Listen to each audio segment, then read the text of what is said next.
जय श्री राम, राधे राधे। स्वागत है आपका मेरे चैनल में। आशा करती हूँ आप सभी स्वस्थ होंगे। तो कल हमने 33वां सर्ग पूरा किया था। आज हम 34वां सर्ग जो है वो प्रारंभ करेंगे। तो सुनिए। रघुनंदन विवाह करके जब राजा ब्रह्मदत्त चले गए तब पुत्रहीन महाराज कुशनाभ ने श्रेष्ठ पुत्र की प्राप्ति के लिए पुत्रेष्टि यज्ञ का अनुष्ठान किया। उस यज्ञ के होते समय परम उद्धार ब्रह्म कुमार महाराज कुश ने भूपाल कुशनाभ से कहा, बेटा तुम्हें अपने सम्मान ही परम धर्मात्मा पुत्र प्राप्त होगा। तुम गादी नामक पुत्र प्राप्त करोगे और उसके द्वारा तुम्हें संसार में अक्षय कीर्ति उपलब्ध होगी। श्री राम पृथ्वीपति कुशनाभ से ऐसा कहकर राजर्षि कुश आकाश में प्रविष्ट हो सनातन ब्रह्मलोक को चले गए। कुछ काल के पश्चात बुद्धिमान राजा कुशनाभ के यहाँ परम धर्मात्मा गाधी नामक पुत्र का जन्म हुआ। कुकुत्सह कुलभूषण रघुनंदन वे परम धर्मात्मा राजा गाधी मेरे पिता थे। मैं कुश के कुल में उत्पन्न होने के कारण कौशिक कहलाता हूँ। राघव मेरे एक ज्येष्ठ बहन भी थी जो उत्तम व्रत का पालन करने वाली थी। उसका नाम सत्यवती था। वह ऋचिक मुनि को ब्याही गई थी। अपने पति का अनुसरण करने वाली सत्यवती शरीर सहित स्वर्ग लोक को चली गई थी। वही परम उद्धार महानदी कौशिकी के रूप में भी प्रकट होकर इस भूतल पर प्रभावित होती हैं। मेरी वह बहन जगत के हित के लिए हिमालय का आश्रय लेकर नदी रूप में प्रभावित हुई। वह पुण्य सलीला दिव्य नदी बड़ी रमणीय है। रघुनंदन मेरा अपनी बहन कौशिकी के प्रति बहुत ही स्नेह है। अतः मैं हिमालय के निकट उसी के तट पर नियम पूर्वक बड़े सुख से निवास करता हूँ। पुण्यमयी सत्यवती सत्य धर्म में प्रतिष्ठित है। वह परम सौभाग्यशालिनी पतिव्रता देवी यहाँ सरिताओं में श्रेष्ठ कौशिकी के रूप में विद्यमान है। श्री राम, मैं यज्ञ संबंधी नियम की सिद्धि के लिए ही अपनी बहन का सानिध्य छोड़कर सिद्ध आश्रम में आया था। अब तुम्हारे तेज से मुझे वह सिद्धि प्राप्त हो गई है। महाबाहु श्री राम, तुमने मुझसे जो पूछा था उसके उत्तर में मैंने तुम्हें शोणभद्र तटवर्ती देश का परिचय देते हुए यह अपनी तथा अपने कुल की उत्पत्ति बताई है। मेरी कथा कहते कहते आधी रात बीत गई। अब थोड़ी देर नींद ले लो, तुम्हारा कल्याण हो। मैं चाहता हूँ कि अधिक जागरण के कारण हमारी यात्रा में विघ्न न पड़े। सारे वृक्ष निष्कंप जान पड़ते हैं, इनका एक पत्ता भी नहीं हिलता है। पशु पक्षी अपने अपने वास स्थान में छिपकर बसेरे लेते हैं। रघुनंदन, रात्रि के अंधकार से संपूर्ण दिशाएं व्याप्त हो रही है। धीरे धीरे संध्या दूर चली गई थी। नक्षत्रों तथा ताराओं से भरा हुआ आकाश सहस्त्रों ज्योतिर्मय नेत्रों से व्याप्त सा होकर प्रकाशित हो रहा है। संपूर्ण लोक का अंधकार दूर करने वाले शीत रश्मि चंद्रमा अपनी प्रभा से जगत के प्राणियों के मन को आह्लाद प्रदान करते हुए उदित हो रहे हैं। रात में विचरने वाले समस्त प्राणी, यक्ष, राक्षसों के समुदाय तथा भयंकर पिशाच इधर उधर विचर रहे हैं। ऐसा कहकर महातेजस्वी महामुनि विश्वामित्र चुप होकर रह गए। उस समय सभी मुनियों ने साधुवाद देकर विश्वामित्र जी की भूरी भूरी प्रशंसा की। कुशपुत्रों का यह वंश सदा ही महान धर्मपरायण रहा है। कुशवंशी महात्मा श्रेष्ठ मानव ब्रह्मा जी के समान तेजस्वी हुई है। महायशस्वी विश्वामित्र जी अपने वंश में सबसे बड़े महात्मा आप ही हैं तथा सरिताओं में श्रेष्ठ कौशिकी भी आपके कुल की कीर्ति को प्रकाशित करने वाली हैं। इस प्रकार आनंद मग्न हुए उन मुनिवरों द्वारा प्रशंसित श्रीमान कौशिक मुनि अस्त हुए सूर्य की भांति नींद लेने लगे। वह कथा सुनकर लक्ष्मण सहित श्री राम को भी कुछ विस्मय हो गया आया। वे भी मुनि श्रेष्ठ विश्वामित्र की सराहना करके नींद लेने लग गए। 35वां सर्ग। महर्षियों सहित विश्वामित्र ने रात्रि के शेष भाग में सोनभद्र के तट पर शयन किया। जब रात बीती और प्रभात हुआ तब वे श्री रामचंद्र जी से इस प्रकार बोले, श्री राम, रात बीत गई, सवेरा हो गया, तुम्हारा कल्याण हो, उठो उठो और चलने की तैयारी करो। मुनि की बात सुनकर पूर्वाह काल का नित्य नियम पूर्ण करके श्री राम चलने को तैयार हो गए और इस प्रकार बोले, ब्राह्मण, शुभ जल से परिपूर्ण तथा अपने तटों से सुशोभित होने वाला यह सोनभद्र तो अथाह जान पड़ता है। हम लोग किस मार्ग से चलकर इसे पार करेंगे? श्री राम के ऐसा कहने पर विश्वामित्र जी बोले, जिस मार्ग से महर्षि गण सोनभद्र को पार करते हैं उसका मैंने पहले से ही निश्चय कर रखा है। वह मार्ग यह है। बुद्धिमान विश्वामित्र के ऐसा कहने पर वे महर्षि नाना प्रकार के वनों की शोभा देखते हुए वहां से प्रस्थित हुए। बहुत दूर का मार्ग तय कर लेने पर दोपहर होते होते उन सब लोगों ने मुनि जन सेवित सरिताओं में श्रेष्ठ गंगा जी के तट पर पहुंचकर उनका दर्शन किया। हंसों तथा सारसों से सेवित पुण्य सलीला भागीरथी का दर्शन करके श्री रामचंद्र जी के साथ समस्त मुनि बहुत प्रसन्न हुए। उस समय सब ने गंगा जी के तट पर डेरा डाला। फिर विधिवत स्नान करके देवताओं और पितरों का तर्पण किया। उसके बाद अग्निहोत्र कर अमृत के समान मीठे हविष्य का भोजन किया। तदंतर वे सभी कल्याणकारी महर्षि प्रसन्न चित्त हो महात्मा विश्वामित्र जी को चारों ओर से घेर कर गंगा जी के तट पर बैठ गए। जब वे सब मुनि स्थिर भाव से विराजमान हो गए और श्री राम तथा लक्ष्मण भी यथोयोग्य स्थान पर बैठ गए, तब श्री राम ने प्रसन्न चित्त होकर विश्वामित्र जी से पूछा, भगवान, मैं यह सुनना चाहता हूँ कि 3 मार्गों से प्रभावित होने वाली नदी ये गंगा जी किस प्रकार तीनों लोकों में घूमकर नंदों और नदियों के स्वामी समुद्र में जा मिलती हैं। श्री राम के इस प्रकार से प्रश्न करने से प्रेरित हो महामुनि विश्वामित्र ने गंगा जी की उत्पत्ति और वृद्धि की कथा कहना आरंभ किया। श्री राम हिमवान नामक एक पर्वत है जो समस्त पर्वतों का राजा तथा सब प्रकार के धातुओं का बहुत बड़ा खजाना है। हिमवान की 2 कन्याएं हैं जिनके सुंदर रूप की इस भूतल पर कहीं तुलना नहीं है। मेरु पर्वत की मनोहारिणी पुत्री मैना हिमवान की प्यारी पत्नी है। सुंदर कटी प्रदेश वाली मैना ही उन दोनों कन्याओं की जननी है। रघुनंदन, मैना के गर्भ से ही पहली कन्या उत्पन्न हुई, वह है गंगा जी। ये हिमवान की ज्येष्ठ पुत्री है। हिमवान की ही दूसरी कन्या है जो मैना के गर्भ से उत्पन्न हुई है, उमा नाम से प्रसिद्ध है। कुछ काल के पश्चात सब देवताओं ने देव कार्य की सिद्धि के लिए ज्येष्ठ कन्या गंगा जी को, जो आगे चलकर स्वर्ग से त्रिपथगा नदी के रूप में अवतीर्ण हुई, गिरिराज हिमालय से मांगा। हिमवान ने त्रिभुवन का हित करने की इच्छा से स्वच्छंद पथ पर विचरने वाली अपनी लोक पावनी पुत्री गंगा को धर्म पूर्वक उन्हें दे दिया। तीनों लोकों के हित की इच्छा वाले देवता त्रिभुवन की भलाई के लिए ही गंगा जी को लेकर मन ही मन कृतार्थता का अनुभव करते हुए चले गए।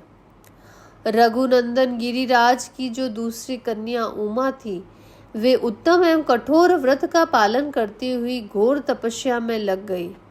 उन्होंने तपोमय धन का संचय किया।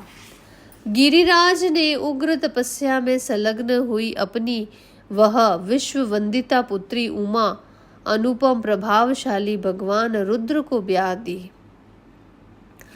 रघुनंदन, इस प्रकार सरिताओं में श्रेष्ठ गंगा तथा भगवती उमा, ये दोनों गिरिराज हिमालय की कन्याएं हैं। सारा संसार इनके चरणों में मस्तक झुकाता है। गतिशीलों में श्रेष्ठ तात श्री राम, गंगा जी की उत्पत्ति के विषय में ये सारी बातें मैंने तुम्हें बता दी हैं। ये त्रिपथगामिनी कैसे हुई यह भी सुन लो। पहले तो ये आकाश मार्ग में गई थी, तत्पश्चात ये गिरिराज कुमारी गंगा रमणीया देव नदी के रूप में देवलोक में आरूढ़ हुई थी। फिर जल रूप में प्रभावित हो लोगों के पाप दूर करती हुई रसातल में पहुंची थी। विश्वामित्र जी की बात समाप्त होने पर श्री राम और लक्ष्मण दोनों वीरों ने अपनी कही हुई कथा का अभिनंदन करके मुनिवर विश्वामित्र से इस प्रकार कहा, ब्राह्मण, आपने ये बड़ी उत्तम धर्मयुक्त कथा सुनाई है। अब आप गिरिराज हिमवान की ज्येष्ठ पुत्री गंगा के दिव्य लोक तथा मनुष्य लोक से संबंध होने का वृतांत विस्तार के साथ में सुनाइए, क्योंकि आप विस्तृत वृतांत के ज्ञाता हैं। लोक को पवित्र करने वाली गंगा किस कारण से 3 मार्गों में प्रभावित होती है? सरिताओं में श्रेष्ठ गंगा जी त्रिपथगा नाम से प्रसिद्ध क्यों हुई? धर्मज्ञ महर्षि, तीनों लोकों में अपनी 3 धाराओं के द्वारा कौन कौन से कार्य करती हैं? श्री रामचंद्र जी के इस प्रकार पूछने पर तपोधन विश्वामित्र जी ने मुनि मंडली के बीच गंगा जी के संबंध रखने वाली सारी बातें पूर्ण रूप से कह सुनाई। श्री राम, पूर्व काल में महातपस्वी भगवान नीलकंठ ने उमा देवी के साथ विवाह करके उनको नववधू के रूप में अपने निकट आई देख उनके साथ रति क्रीड़ा आरंभ की। परम बुद्धिमान महान देवता भगवान नीलकंठ के उमा देवी के साथ क्रीड़ा विहार करते 100 दिव्य वर्ष बीत गए। शत्रुओं को संताप देने वाले श्री राम इतने वर्षों तक विहार के बाद भी महादेव जी की उमा देवी के गर्भ से कोई पुत्र नहीं हुआ। यह देख ब्रह्मा आदि सभी देवता उन्हें रोकने का उद्योग करने लगे। उन्होंने सोचा, इतने दीर्घ काल के पश्चात यदि रुद्र के तेज से उमा देवी के गर्भ से कोई महान प्राणी प्रकट हो भी जाए तो कौन उसके तेज को सहन करेगा? यह विचार कर सब देवता भगवान शिव के पास जा उन्हें प्रणाम करके यूं बोले, इस लोक के हित में तत्पर रहने वाले देव महादेव देवता आपके चरणों में मस्तक झुकाते हैं। इससे प्रसन्न होकर आप इन देवताओं पर कृपा करें। सुर श्रेष्ठ, ये लोग आपके तेज को नहीं धारण कर सकेंगे, अतः आप क्रीड़ा से निवृत्त हो वेद बोधित तपस्या से युक्त होकर उमा देवी के साथ तप कीजिए। तीनों लोकों के हित की कामना से अपने तेज को तेज स्वरूप अपने आप में ही धारण कीजिए। इन सब लोगों की रक्षा कीजिए, लोगों का विनाश न कर डालिए। देवताओं की यह बात सुनकर सर्वलोक महेश्वर शिव ने बहुत अच्छा कहकर उनका अनुरोध स्वीकार कर लिया। फिर उन्होंने इस प्रकार से कहा, देवताओं, उमा सहित मैं अर्थात हम दोनों अपने तेज से ही तेज को धारण कर लेंगे। पृथ्वी आदि सभी लोगों के निवासी शांति लाभ करें। किंतु सुर श्रेष्ठ गण, यदि मेरा यह सर्वोत्तम तेज शुद्ध होकर अपने स्थान से स्खलित हो जाए तो उसे कौन धारण करेगा, ये मुझे बताइए। उनके ऐसा कहने पर देवताओं ने वृषभ ध्वज भगवान शिव से कहा, भगवान, आज आपका जो तेज शुद्ध होकर गिरेगा उसे यह पृथ्वी देवी धारण करेगी। देवताओं का यह कथन सुनकर महाबली देवेश्वर शिव ने अपना तेज छोड़ा, जिससे पर्वत और वनों सहित यह सारी पृथ्वी व्याप्त हो गई। तब देवताओं ने अग्निदेव से कहा, अग्नि, तुम वायु के सहयोग से भगवान शिव के इस महान तेज को अपने भीतर रख लो। अग्नि से व्याप्त होने पर यह तेज श्वेत पर्वत के रूप में परिणित हो गया। साथ ही वहां दिव्य सरकंडों का वन भी प्रकट हुआ, जो अग्नि और सूर्य के समान तेजस्वी प्रतीत होता था। उसी वन में अग्नि जनित महातेजस्वी कार्तिकेय का प्रादुर्भाव हुआ। तदंतर ऋषियों सहित देवताओं ने अत्यंत प्रसन्नचित्त होकर देवी उमा और भगवान शिव का बड़े भक्तिभाव से पूजन किया। श्री राम इसके बाद गिरिराज नंदनी उमा के नेत्र क्रोध से लाल हो गए। उन्होंने समस्त देवताओं को रोष पूर्वक श्राप दे दिया। वे बोली, देवताओं, मैंने पुत्र प्राप्ति की इच्छा से पति के साथ समागम किया था, परंतु तुमने मुझे रोक दिया। अतः अब तुम लोग भी अपनी पत्नियों से संतान उत्पन्न करने योग्य नहीं रह जाओगे। आज से तुम्हारी पत्नियां संतान उत्पन्न नहीं कर सकेगी, संतानहीन हो जाओगे। सब देवताओं से ऐसा कहकर उमा देवी ने पृथ्वी को भी शाप दिया। भूमि, तेरा एक रूप नहीं रह जाएगा, तू बहुतों की भार्या होगी। खोटी बुद्धि वाली पृथ्वी, तू चाहती थी कि मेरे पुत्र न हो, अतः मेरे क्रोध से कुलुषित होकर तू भी पुत्र जनित सुख या प्रसन्नता का अनुभव न कर सकेगी। उन सब देवताओं को उमा देवी के श्राप से पीड़ित देख देवेश्वर भगवान शिव ने उस समय पश्चिम दिशा की ओर प्रस्थान कर दिया। वहां से जाकर हिमालय पर्वत के उत्तर भाग में उसी के एक शिखर पर उमा देवी के साथ भगवान महेश्वर तप करने लग गए। लक्ष्मण सहित श्री राम, यह मैंने तुम्हें गिरिराज हिमवान की छोटी पुत्री उमा देवी का विस्तृत वृतांत बताया है। अब मुझसे गंगा के प्रादुर्भाव की कथा सुनो। जब महादेवी तपस्या कर रहे थे, उस समय इंद्र और अग्नि आदि संपूर्ण देवता अपने लिए सेनापति की इच्छा लेकर ब्रह्मा जी के पास आए। देवताओं को आराम देने वाले श्री राम, इंद्र और अग्नि सहित समस्त देवताओं ने भगवान ब्रह्मा को प्रणाम करके इस प्रकार कहा, प्रभु, पूर्व काल में जिस भगवान महेश्वर ने हमें सेनापति प्रदान किया था, वे उमा देवी के साथ उत्तम तप का आश्रय लेकर तपस्या कर रहे हैं। निधि विधान के ज्ञाता पितामह, अब लोक हित के लिए जो कर्तव्य प्राप्त हो उसको पूर्ण कीजिए, क्योंकि आप ही हमारे परम आश्रय हैं।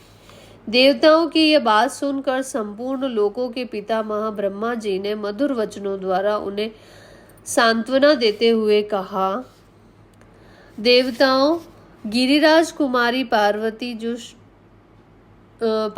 जी ने जो श्राप दिया है, उनके अनुसार तुम्हें अपनी पत्नियों के गर्भ से अब कोई संतान नहीं होगी।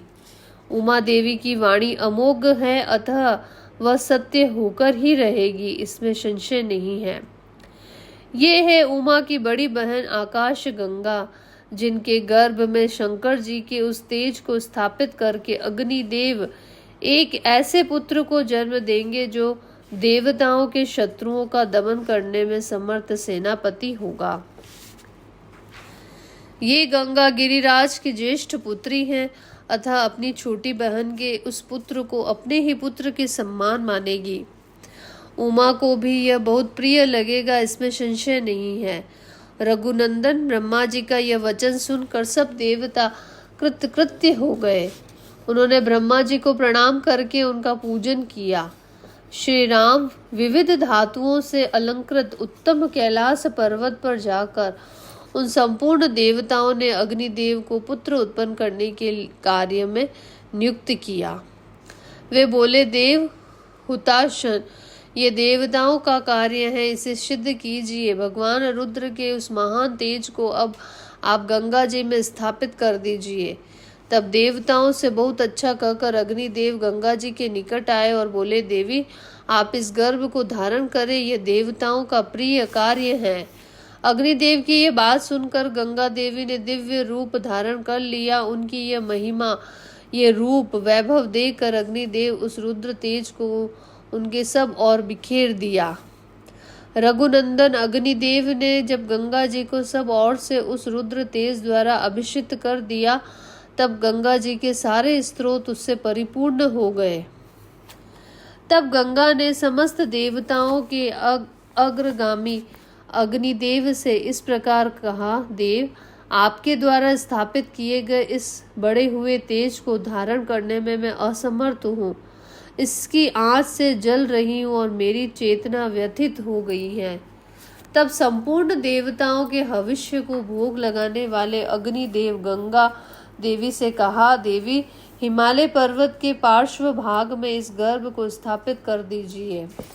निष्पाप रघुनंदन अग्नि की यह बात सुनकर महातेजस्विनी गंगा ने उस अत्यंत प्रकाशमान गर्भ को अपने स्त्रोतों से निकालकर यथोचित स्थान में रख दिया। गंगा के गर्भ से जो तेज निकला था वह तपाए हुए जामू नंद नामक सुवर्ण के समान कांतिमान दिखाई देने लगा। गंगा सुवर्ण मेरुगिरी से प्रकट हुई है, अतः उनका बालक भी वैसे ही रूप रंग का हुआ। पृथ्वी पर जहाँ वह तेजस्वी गर्भ स्थापित हुआ, वहाँ की भूमि तथा प्रत्येक वस्तु सुवर्णमयी हो गई। उसके आसपास का स्थान अनुपम प्रभा से प्रकाशित होने वाला रजत हो गया। उस तेज की तीक्ष्णता से ही दूरवर्ती भूभाग की वस्तुएं तांबे और लोहे के रूप में परिणित हो गई। उस तेजस्वी गर्भ का जो मल था वहाँ रांगा और शीशा हुआ।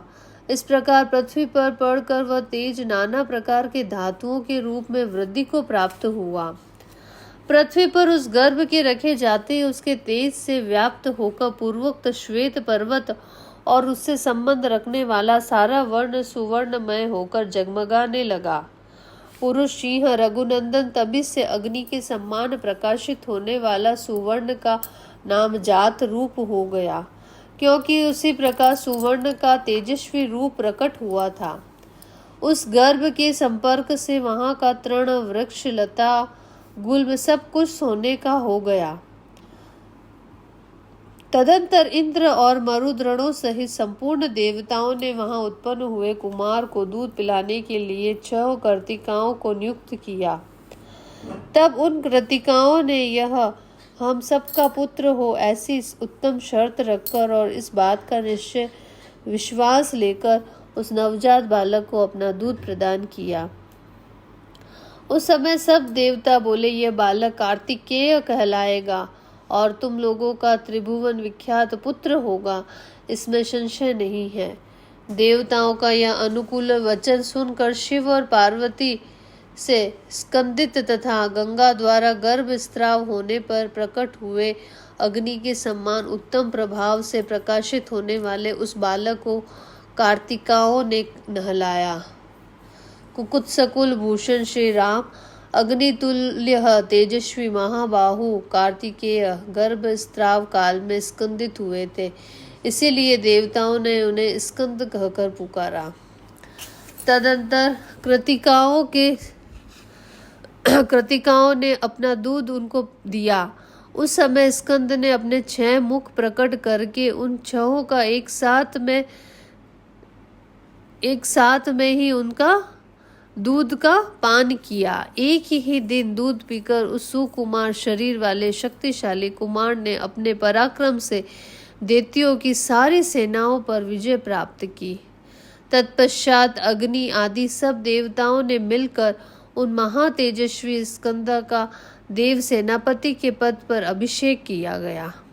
श्री राम, यह मैंने तुम्हें गंगा जी के चरित्र को विस्तार पूर्वक बताया है, साथ ही कुमार कार्तिकेय के जन्म का भी प्रसंग सुनाया है, जो श्रोता को धन्य और पुण्य आत्मा बनाने वाला है। काकुत्सह, इस पृथ्वी पर जो मनुष्य कार्तिकेय में भक्ति भाव रखता है, वह इस लोक में दीर्घायु तथा पुत्र पौत्रों से संपन्न हो मृत्यु के पश्चात स्कंद के लोक में जाता है।